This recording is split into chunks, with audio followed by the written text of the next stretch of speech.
সুনীল গঙ্গোপাধ্যায়ের ছোট গল্প ভুল প্রতিশ্রুতি।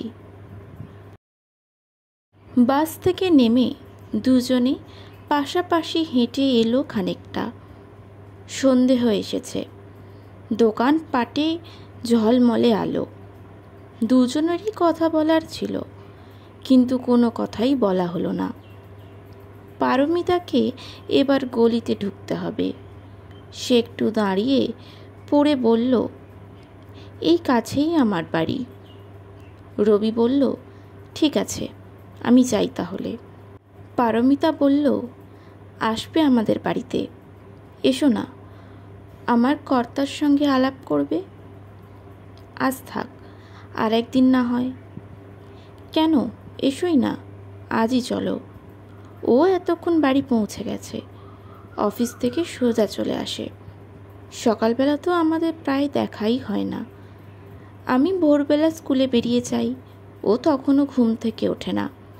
আমি স্কুল থেকে যখন বেরিয়ে আসি, ও তার আগেই অফিসে বেরিয়ে যায়। রবি বলল, আজ আমার অন্য কাজ আছে, আরেকদিন আসবো। পারমিতা বলল, ঠিক, আসবে। এই 7 বছরে তো একবারও খোঁজও নাওনি। তুমি আমার খোঁজ নিয়েছিলে? আহা, মেয়েদের পক্ষে খোঁজ নেওয়া সম্ভব নাকি? রবি পারমিতার মুখের দিকে 2-1 পলক তাকিয়ে রইল। বিয়ের পরই পারমিতা চলে গিয়েছিল দিল্লিতে। রবির বুকের মধ্যে তখন অসহ্য জ্বালা। সে পারমিতাকে চিঠি না লিখে পারেনি। পারমিতা সংক্ষিপ্ত উত্তরে জানিয়েছিল, তার স্বামী এইরকম চিঠি লেখালেখি পছন্দ করে না। রবি আর কখনো লেখেনি, পারমিতার খবরও রাখতে চায়নি। এতকাল বাদে কলকাতার বাসে আজ দেখা। রবি বলল, আমি গেলে তোমার স্বামী কি খুশি হবেন? পারমিতা হালকাভাবে বলল, কি হয়েছে তাতে? মানুষের বাড়িতে আত্মীয় স্বজন বন্ধু বান্ধব আসতে নেই? বিবাহিত মেয়েদের বন্ধু থাকতে নেই? বিবাহিত ছেলেদের বুঝি থাকতে বাধা নেই? তোমার স্বামীর আছে নাকি? তুমি কবে আসবে বলো, দেখি আর একদিন সময় টময় করে। এই গলি দিয়ে সোজা গেলে দেখবে একটা হলদে রঙের 3 তলা বাড়ি।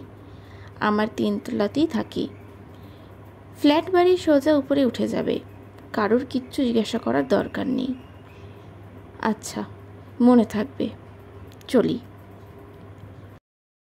পারমিতার সঙ্গে এতদিন দেখা হয়নি, যোগাযোগও ছিল না। রবি পারমিতার কথা অনেকটাই ভুলে গিয়েছিল, কিংবা ভুলে যায়নি।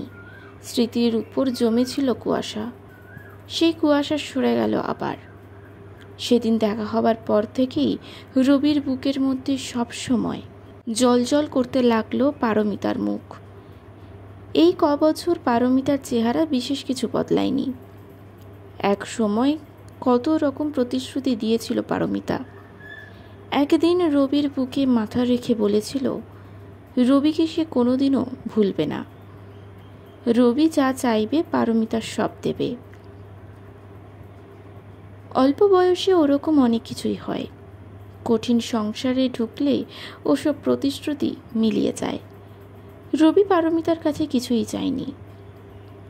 দেখা হবার পর নতুনভাবে ছটফটানি জেগে উঠল। বারবার রবির মনে হতে লাগলো, পারমিতার কাছে এখনো কিছু চাইলে কি রকম হয়, যদি সেই প্রতিশ্রুতির কথা মনে করিয়ে দেয়। দিন 7 বাদে রবি আর পারল না। দুপুরের দিকে চলে এলো পারমিতাদের বাড়ির সামনে। দুপুরবেলা ওর স্বামী থাকে না, পারমিতার সংসারে আর কেউ থাকে না কিনা সেটা জিজ্ঞাসাও করা হয়নি। তবুও একটু ঝুঁকি নিতেই হবে। পারমিতার সঙ্গে সে একা কথা বলতে চায়। সিঁড়ি দিয়ে উঠে গেল 3 তলার। দরজার সামনে দাঁড়িয়ে একটু ইতস্তত করতে লাগলো। এইরকম দুপুরবেলা কারোর বাড়িতে আসা কি ঠিক? কিন্তু পারমিতা তাকে আসতে বলেছিল। অত দূরে এসে আর ফেরা যায় না। দরজা খুলল পারমিতাই। খানিকটা যেন অবাক হয়েই বলল, তুমি? এই সময় এসে বিরক্ত করলাম? না না না, এসো।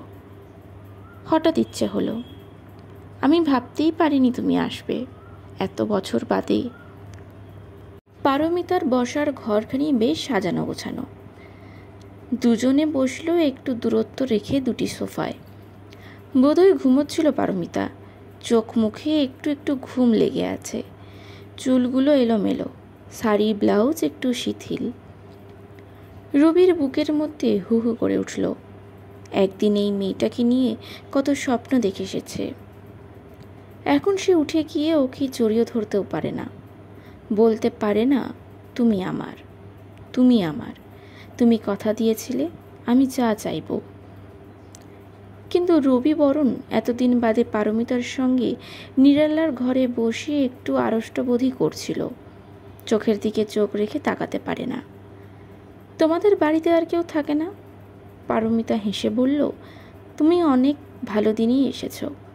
আমার সঙ্গে আমার এক বিধবা ননদ থাকেন, তিনি আজ নেই, ভবানীপুরে গেছেন একজন অতিথির সঙ্গে দেখা করতে। তোমার স্বামী কখন ফেরেন? ফিরতে ফিরতে 6টা হয়। কোন অফিস ওর? পায়োনিয়ার ইন্ডাস্ট্রিজ, বিড়লাদের। দিল্লি থেকে ওকে ব্যাঙ্গালোরে পাঠাতে চেয়েছিল, অনেক চেষ্টা চরিত্র করে কলকাতায় আসা গেছে। এখন অবশ্য মনে হচ্ছে না এলেই ভালো হতো। কেন, কলকাতা ভালো লাগছে না? কলকাতা বেশ ভালোই লাগছে, কিন্তু কলকাতায় ফিরে এলেই ওর মতিচ্ছন্ন হলো। কেন, রণজিৎবাবু কি করছেন? আর বলো না, ওর অফিসে একটা স্টেনও আছে, অ্যাংলো ইন্ডিয়ান মেয়ে, নাম স্টেলা। ওর সঙ্গে ওর এখন খুব দহরম মহরম। তাই বুঝি? হ্যাঁ, মেয়েটাকে প্রায়ই বাড়ি পৌঁছে দেয়। সব সময় ওর মুখে শুনি সেই শাঁকচুন্নির গুণগান। ওরকম কাজের মেয়ে আর হয় না, ওরকম ভালো ব্যবহার আর কারুর নেই। ওকে ছাড়া কোনো কাজও হয় না।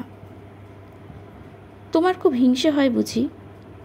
হিংসে না, ভয়। অফিসে একসঙ্গে মেয়েরা কাজ করলে তাদের সঙ্গে মেলামেশা করতেই হবে, তা নিয়ে আজকাল এত চিন্তা করলে চলে না। কাজের সঙ্গে সম্পর্ক, কিন্তু তার বাড়িতে গিয়ে নিমন্ত্রণ খাওয়া কেন? অ্যাংলো মেয়েদের মতন মাংস নাকি কেউ রাঁধতেই পারে না। রণজিৎ বাবু যখন এসব ব্যাপার তোমাকে সব বলেন, তার মানে দোষের কিছু নেই। পুরুষত্বতা অনেক সময় নির্লজ্জ হয়। একদিন সেই মেয়েটাকে এ বাড়ি পর্যন্ত নিয়ে এসেছিল। রাগে আমার গা জ্বলে গেছে।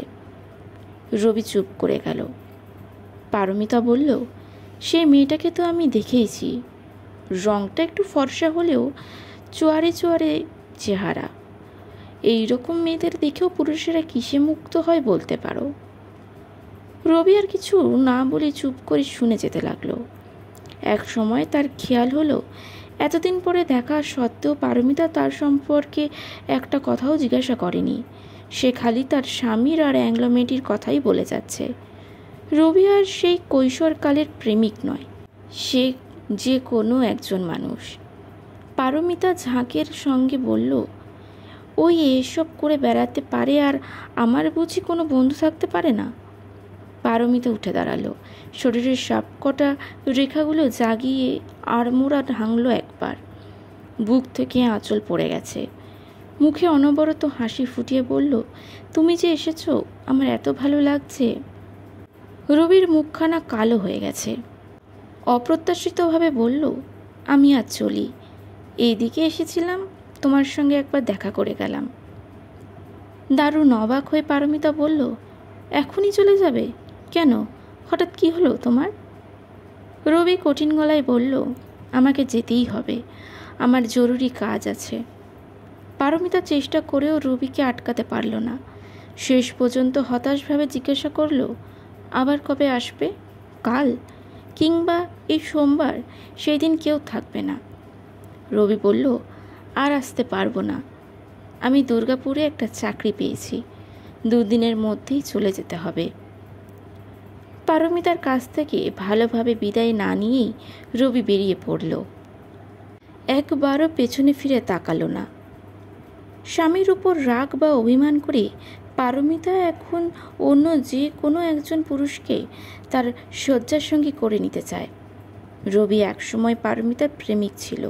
সে যে কোনো পুরুষ হতে পারবে না।